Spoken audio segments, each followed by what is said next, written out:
এখন বর্তমান দুনিয়ার সমস্ত বিজ্ঞানী প্রায় একমত, তারা বলে আগের দোনোদল বিজ্ঞানীদের থিওরি ভুল। বলে সঠিকটা কি? কয় যে সূর্যও ঘুরে পৃথিবীও ঘুরে। বলে কি বলে না? এখন বর্তমান বিজ্ঞানের দাবি কি? সূর্যও ঘুরে পৃথিবীও ঘুরে। আর কিছুদিন যদি বাঁচি তাহলে দেখবো আরেক দল বিজ্ঞানী আসবে, এসে বলবে আগের তিনোদল বিজ্ঞানীদের থিওরি ভুল। বলে তাহলে সঠিকটা কি? বলবে একটাও ঘুরে না। কি বলতে পারে? তো বিজ্ঞান মানেই হচ্ছে মরিচিকা, এক একবার এক এক থিওরি দেয়। তো আল্লামা ইকবাল রহমতুল্লাহ আলাই সারাটা জীবন বিজ্ঞানের পেছনে দৌড়ালেন, এরপরে অন্তিম মুহূর্তে এসে আত্মসমর্পণ করছেন। কোই कहता है नहीं है, कोई कहता है कि है, या खबर है या नहीं है तेरी दुनिया का वजूद। अब जुनू से काम लूंगा मैं रहे तहकीक में, अक्ल के पीछे बहुत ही वक्त ज़ाया कर चुका, अक्ल के पीछे बहुत ही वक्त ज़ाया कर चुका।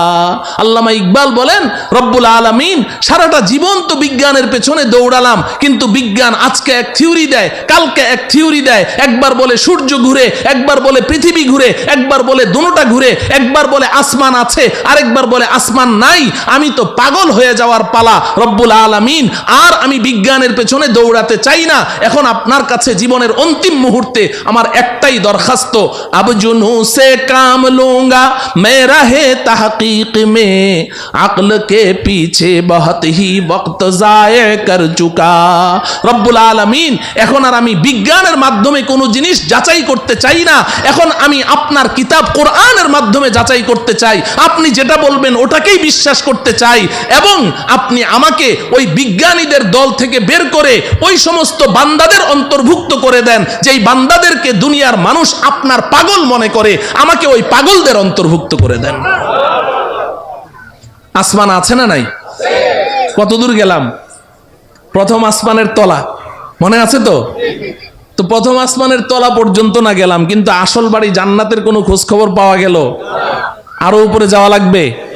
এই জমিন থেকে প্রথম আসমানের তলা পর্যন্ত যতটুকু পথ আপনি পাড়ি দিয়েছেন, ভালো করে বুঝেন, এই জমিন থেকে প্রথম আসমানের তলা পর্যন্ত যতটুকু পথ পাড়ি দিয়েছেন, প্রথম আসমানটা মোটাও এই পরিমাণ। সুবহানাল্লাহ বলেন। প্রথম আসমানটা মোটাও এই পরিমাণ। এরপর প্রথম আসমান থেকে দ্বিতীয় আসমানের দূরত্ব এই পরিমাণ, দ্বিতীয় আসমানটাও মোটা এই পরিমাণ। এইভাবে আপনি উপরের দিকে যেতে থাকেন। তৃতীয় আসমান আবার মহাশূন্য, চতুর্থ আসমান আবার মহাশূন্য, পঞ্চম আসমান আবার মহাশূন্য, ষষ্ঠ আসমান আবার মহাশূন্য, সপ্তম আসমান। এই জমিন থেকে সপ্তম আসমানের ছাদ পর্যন্ত যতটুকু পথ আপনি অতিক্রম করেছেন, সপ্তম আসমান পার হয়ে আরো ঠিক এই সমপরিমাণ মহাশূন্য পাড়ি দিয়ে আপনি যদি উপরে যেতে পারেন, সেখানে গিয়ে পাবেন সিদরাতুল মুনতাহা। কি পাওয়া যাবে? সবাই আমার সাথে বলেন, সিদরাতুল মুনতাহা। সিদরাতুল মুনতাহা এই নামটা মনে রাখতে হবে, বাড়ির ঠিকানা তো সিদরাতুল মুনতাহা। এবার আল্লাহ রব্বুল আলামিন আমার আপনার আসল বাড়ি, আমার আপনার আব্বা আম্মার বাড়ি, আমাদের পৈতৃক সম্পত্তি জান্নাতের ঠিকানা বলে দিচ্ছেন। ইনদা সিদরাতিল মুনতাহা ইনদাহা জান্নাতুল মাওয়া। এই দুনিয়ার মুসলমান শুনে রাখো, আমি তোমাদের জন্যে, আমার ইমানদার পরহেজগার বান্দাবান্দিদের জন্যে আমি যেই বিশাল জান্নাত তৈরি করেছি, এই জান্নাতটা আমি আল্লাহ সিদরাতুল মুনতাহার নিকটে তৈরি করে রেখেছি। কোথায়? সিদরাতুল মুনতাহা। বলেন, সবাই বলেন সিদরাতুল মুনতাহা। বাড়ির ঠিকানা জানা লাগবে না, বাড়ির এলাকার নাম জানতে হবে। আমাদের বাড়ির এলাকার নাম কি? সিদরাতুল মুনতাহা। আল্লাহ রব্বুল আলামিন বলছেন ওই সিদরাতুল মুনতাহার নিকটে আমি আল্লাহ জান্নাত নামের বাড়ি তৈরি করে রেখেছি। মুহতারাম হাজরিন, আমাদের দেশের কিছু নষ্ট ভ্রষ্ট নাস্তিক দাবিদার কিছু ছেলেরা, এরা এই মাঝে মধ্যে উল্টাপাল্টা কিছু বকাবকি করে কোরআন হাদিস ইসলাম ঈমান সম্পর্কে, আল্লাহ রসুল সম্পর্কে। এই ভ্রষ্ট নষ্ট ছেলেগুলো তারা বলে জান্নাত বলতে কিচ্ছু নাই। জান্নাত আছে না নাই?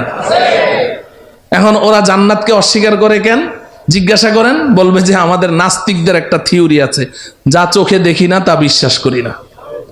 নাস্তিকরা যা চোখে দেখে না তা বিশ্বাস করে না, এটা ওদের দাবি।